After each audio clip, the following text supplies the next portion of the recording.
देखिए ये अत्याचारी सरकार है।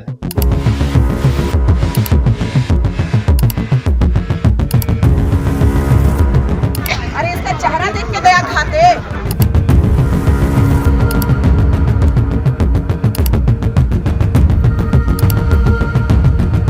कि इनके अंदर मानवता पूरी खत्म हो चुकी है।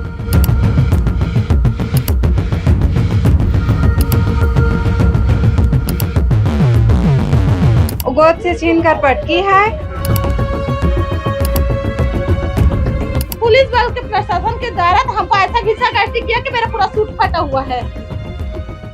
लगभग 2 महीने से ज्यादा का वक्त हो गया। सीएएफ अभ्यर्थी अपनी मांगों को लेकर के सरकार से अब आमने सामने की लड़ाई लड़ने के लिए तैयार है, लेकिन आलम यह है कि सरकार उनकी तरफ ध्यान ही नहीं दे रही है। और अब वहीं जब तमाम सीएएफ अभ्यर्थी जो हैं मंत्रालय का घेराव करने के लिए निकले तो उन्हें तूता धरना स्थल से घसीट करके ये सरकारी बस, आप देखिए यहाँ तमाम सीएएफ अभ्यर्थी हैं, उन्हें लेकर के आया गया है और केंद्रीय जेल लाया गया है। उनके ऊपर 170 की धारा के अनुसार जो है कार्रवाई की जा रही है और उन्हें जेल दाखिला आज किया जाएगा। तमाम अभ्यर्थी यहाँ पर हैं, उनसे एक बार हम बातचीत करने की कोशिश करेंगे। भैया कहाँ से आए हैं? जी सर, मैं जहांगीर चांपा से आया हूँ सर। किस तरीके की स्थिति आज आप लोग धरना प्रदर्शन कर रहे थे, कैसे आप लोग? सर हम लोग तूता धरना स्थल के अंदर ही थे सर। हम लोग जबरदस्ती मतलब बलपूर्वक इन लोग घसीट के चढ़ाया गया है और यहाँ ला के डाल दिया है। क्या बोल रही है पुलिस? पुलिस हम लोगों पर एफआईआर करवा रहा है सर। क्यों एफआईआर हो रही है? क्या पता सर क्या, लेकिन एफआईआर करवा रहा है सर हम लोगों के खिलाफ। बिल्कुल, यहाँ पास और भी कुछ अभ्यर्थी हैं, हम पीछे चलेंगे, उनसे भी बातचीत करेंगे और समझेंगे कि क्या कुछ मामला है। भैया कोई है क्या यहाँ पास? भैया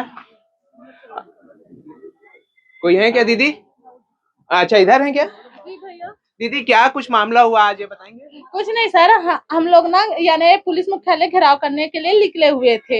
हम सूचना दिए थे कलेक्टर में। अगर बोल रहे हैं एसडीएम मैम एक आई थी, वो बोलते हैं कि आप लोग को अनुमति नहीं मिली है। तो सर ये बताइए कि अनुमति कौन देता है? कोई कलेक्टर, कोई एसडीएम देता है क्या? कलेक्टर नहीं देता, सिर्फ सूचना ही देते हैं ना। तो भी हमको जबरदस्ती पुलिस बल के प्रशासन के द्वारा हमको ऐसा घिसा किया कि मेरा पूरा सूट फटा हुआ है। बिल्कुल, एक तस्वीर ये आपको मैं दिखा रहा हूँ, ये देखिए आप, जहाँ पर महिलाओं के सम्मान की बात होती है, महिलाओं के मान सम्मान की बात होती है जिस प्रदेश में, वहीं दूसरी तरफ ये तस्वीर आप देखिए कि अगर आप देख पा रहे होंगे अपने स्क्रीन पर तो किस तरीके से एक महिला के कपड़े जो हैं वो फटे हुए हैं। दीदी 2 महीने से ज्यादा का वक्त हो गया आप लोगों को धरना देते हुए अपनी मांगों को लेकर के। गृह मंत्री के बंगले भी आप लोग गए थे, क्या कुछ निष्कर्ष जो है निकल करके आए? सर जब हम लोग गए थे ना गृह मंत्री सर से जनदर्शन 11 तारीख को मिलने, तो सर सीधा बोले थे कि मैं 3 दिन के अंतर्गत मुख्यमंत्री से मिलाऊंगी कैसे। तो अभी तक वो नहीं मिला है सर। ऐसा आश्वासन तो हमको बार बार 4 बार हमको गृह मंत्री सर दे चुके हैं कि मैं मुख्यमंत्री से मिलाऊंगा, लेकिन अभी तक वो अपने जुबान दिए हुए उसमें खड़ा नहीं उतर पाए। सर मैं एक चीज बोलती हूँ, यहाँ भारत सरकार में एक नियम लागू करते, बेटी बचाओ बेटी पढ़ाओ। तो बेटियों को क्या सड़क से उठाकर ऐसे झीना झपटी करते, कपड़ा फाड़ना अच्छा रहता है क्या? मेरी इज्जत नहीं है? सरकार को ये कब दिखाई देगी? अच्छा, अंदर कोई बच्चा अभी रो रहा था दीदी, कौन है वो दिखाएंगे? अच्छा, उस बच्चे को भी लेकर के आए हैं क्या? जी सर, उस बच्चे को भी लेकर आए। अब मेरे को बोलते हैं आप एक बच्चे को पटके, जबकि मैं वो बच्ची को पटकी किस नहीं। बच्चे को पटके हैं आप? मैं किसी बच्ची को नहीं पटकी। जब बोले कि आप बिल फालतू का यहाँ पुलिस प्रशासन के लोग इल्जाम लगा रहे हैं। जब आप हमको अरेस्ट कर सकते हो, हमको जेल ला सकते हो, तो हमसे पहले तो हमारे बच्चे हैं, अब पहले उनको लीजिए, फिर हमारे परिजन आए उसको उठाइए, तब हम कैंडिडेट को उठाइए। ऐसा करे ना। अब हमें 170 का धारा लगा रहे, हमारी गलती कुछ नहीं है और बोलते हैं कि आप लोग को अनुमति नहीं दिया है धरना में बैठने का। तो 2 महीने से क्या कर रहे थे सब? मैं यही जानना चाहती हूँ। दीदी शाम दाम दंड भेद सब चीज आप लोगों ने अपना लिया, आपकी मांगे जो हैं वो पूरी नहीं हो रही है, आगे किस तरीके की रणनीति आप लोग अपनाएंगे? या तो हमको नियुक्ति नहीं देंगे तो हम सब परिजनों के साथ, बच्चों के साथ हम लोग सिर्फ तूता धरना में ही मर जाएंगे। अगर यहाँ नहीं ले जाएंगे तो हम यही केंद्रीय जेल में अपना जान दे देंगे। यहाँ तक माँ बाप को भी घसीट कर बस में चढ़ाया गया है। ऐसा नौबत आ गया आज सरकार को। कितने लोग हैं अंदर? 24-25 से ज्यादा है। और अभी तूता धरना स्थल में कितने लोग हैं? कोई नहीं है सर, सब लोग उस बस में है, सब यही है सर। कितने बस आए हैं यहाँ? 2 बस में लेकर आए हैं सर। अच्छा, बिल्कुल, ये एक बस की तस्वीर है, मैं दिखा रहा हूँ, इधर दिखाइएगा आप, एक बस की तस्वीर है। इसके साथ ही साथ ये पुलिस बल जो है यहाँ पर बैठे बैठे हुए हैं। इसके साथ ही साथ अगर हम आगे देखेंगे तो ये दूसरी बस है और साथ में तमाम ये परिजन है, तमाम लोग भी हैं यहाँ पास मौजूद हैं, उनसे भी बातचीत करेंगे। दीदी, किस तरीके से देखते हैं तमाम लोगों को यहाँ पास घसीट करके लाया जा रहा है? देखिए, सबसे पहले तो मैं एक मानवता की बात करूंगी जो पुलिस प्रशासन में भी नहीं है। अभी ये बच्चा खड़ा है, ये बच्चा, इस बच्चे की उम्र देख लीजिए आप, और इसको चोट भी आई है। आज कहीं ना कहीं सरकार की बर्बरता और निर्दयता तो देखी जा रही है, लेकिन बच्चों को भी नहीं छोड़ा जा रहा है। आज ये मासूम 6 महीने की बच्ची का क्या कसूर है? आज सीएफ के हमारे भाई बहन लगातार अपनी मांगों को लेके बैठे हैं, अपनी जायज ही मांगों को मांग रहे हैं ना, कोई नाजायज मांग तो सरकार से नहीं मांग रहे हैं। और अगर विजय शर्मा जी को इनको नहीं देना है जगह, नहीं देना है इनको इनका पोस्ट, तो बार बार वही बातें क्यों करते हैं? बार बार बंगले बुलाते हैं, बार बार बंगले बुला के इनको आश्वासन दिया जाता है।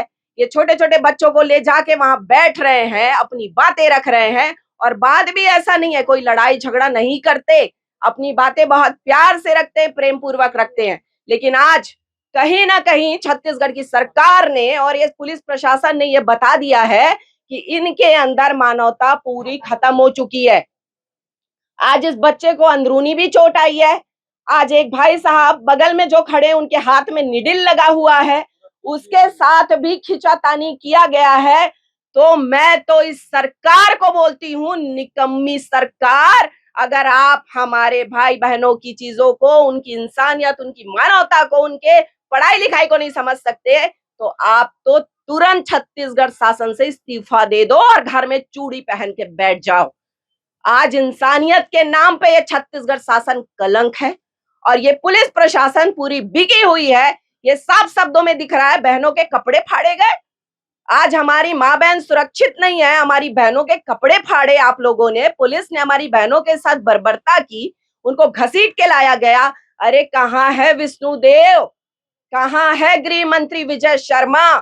आके इनके हालात को देखिए। अगर आप नहीं कर सकते हैं तो इनको बार बार भ्रम में मत डालिए, आके साफ शब्दों में इनसे बात करिए। बिल्कुल, ये बच्ची की तस्वीर मैं आपको दिखाऊंगा, उसकी माँ भी यहाँ पर है, उनकी माँ भी है, उनसे बात करेंगे। क्या कुछ, ये सबसे पहले ये बात करने से पहले मैं ये दिखाऊंगा, देखिए किस तरीके से एक बच्ची को जो है ये चोट के निशान है, चोट लगे हुए हैं। किस तरीके से लगा दीदी चोट? मैं जब ना दूध पिला रही थी बच्चे को, तो वो मैडम आई इधर ही किधर है, कौन मैडम? बच्चे को गोद से छीन कर कौन, पुलिस वाली थी? हाँ, इधर ही खड़ी थी, गोद से छीन कर पटकी है। और हम लोग नहीं जा रहे थे, नहीं जाऊंगी बोलत रहे, हाँ, तो गोद से छीन के पटकी सावे और एमा मुड़ा फूल गए हवाए और एती मुंह से खून आत रही सावे। बिल्कुल, ये तस्वीर जो है मानवता को शर्मसार करने वाली है। एक भाई जो है, इनका निडिल लगा हुआ हाथ में, क्या कुछ हुआ है? सर मेरे को टाइफाइड है, जबरदस्ती घिस के इतना घसीट रहे थे कि क्या बताऊं, मेरा हालत ऐसा है, रोड ड्रिप लग रहा है सर। बोल रहे हैं कि हॉस्पिटल से ना जाओ करके, पर क्या करें, अपने मांग के लिए तो कुछ करना पड़ेगा, आगे आना पड़ेगा। बिना मतलब के बैठे नहीं है सर, अपने हक के लिए लड़ रहे हैं।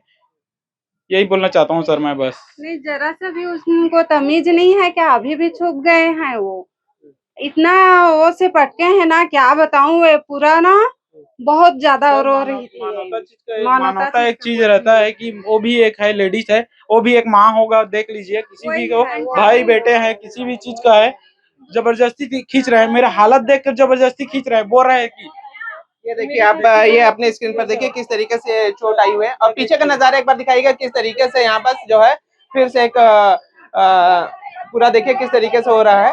बिल्कुल, मैं यहाँ पर बिल्कुल यही कहना चाहूंगा कि बिल्कुल यहाँ पर जो है, अब कोई भी प्रदर्शन कर रहा है तो उसे प्रदर्शन करने का भी हक नहीं है। किस तरीके से देखिए कपड़े फटे हुए हैं दीदी के, किस तरीके से जो है, एक मिनट, ये देखिए किस तरीके से ये कपड़े फटे हुए हैं। तमाम चीजें जो है यहाँ पर छत्तीसगढ़ में हो रही है, और छत्तीसगढ़ में सिर्फ इसलिए हो रही है क्योंकि ये अपने हक, अपने अधिकार की लड़ाई लड़ रहे हैं, अपनी मांगों को लेकर के पिछले 2 महीने से डटे हुए हैं। सरकार इनके तरफ ध्यान बिल्कुल नहीं दे रही है। अब देखने वाली बात यह होगी कि सरकार इनके तरफ कब तक ध्यान देती है।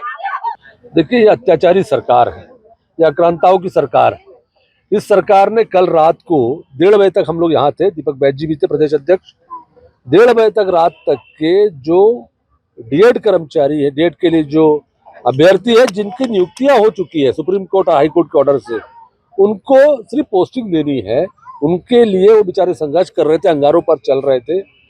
स्वयं के ऊपर में वो लोग तकलीफ दे रहे हैं, स्वयं को तकलीफ दे रहे हैं अंगारों पर चल के। सरकार का कोई उन्होंने वायलेशन नहीं किया। उनको कल लाया, करीब 100 से ज्यादा लोगों को कल अंदर किया, 151 लगाया है। लेकिन मेरी जानकारी में उन लोगों ने मना कर दिया कि हम जमानत नहीं लेंगे। आज सीएफ वालों को लाया गया है, महिलाएं हैं, बच्चे हैं, छोटे छोटे बच्चे हैं, कई लोग को चोट लगी है, चेहरे पे कट लगा है, हाथ पे कट लगा है। एक बुजुर्ग व्यक्ति है, उनका बीपी बढ़ गया, शायद बेहोश भी हुए थे, बता रहे हैं। तमाम ऐसे लोग हैं, लड़कियों महिलाओं का कपड़े फटे हैं, कई लोग एडमिटेड थे जिनको अवनपुर अस्पताल में एडमिट कराया गया था, वो लोगों को लेके आ गए। सरकार अब जो है दमनकारी नीति अपना रही है। सरकार के पास अपना निर्णय लेने की क्षमता खत्म हो गई है। सरकार के मंत्री निरंकुश हो गए हैं। जिस प्रकार से इन्होंने रायपुर राजधानी को छोड़ा है नया रायपुर में जाने के लिए, वैसे ही अब इनको कहीं ना कहीं ये लगता है कि जनता से दूर होते जा रहे हैं। सीएफ की भर्ती 2018 से शायद रुकी हुई, उस समय कांग्रेस की सरकार थी।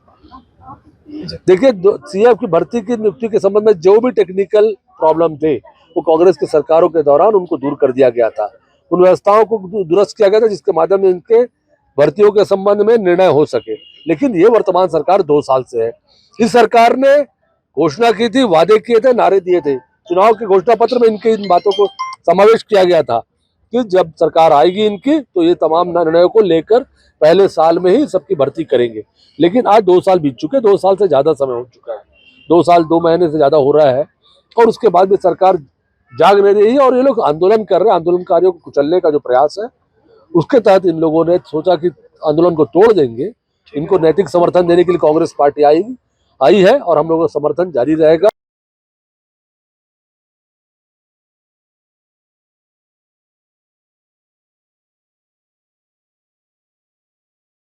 For more updates, subscribe to our YouTube channel nationupdate.in.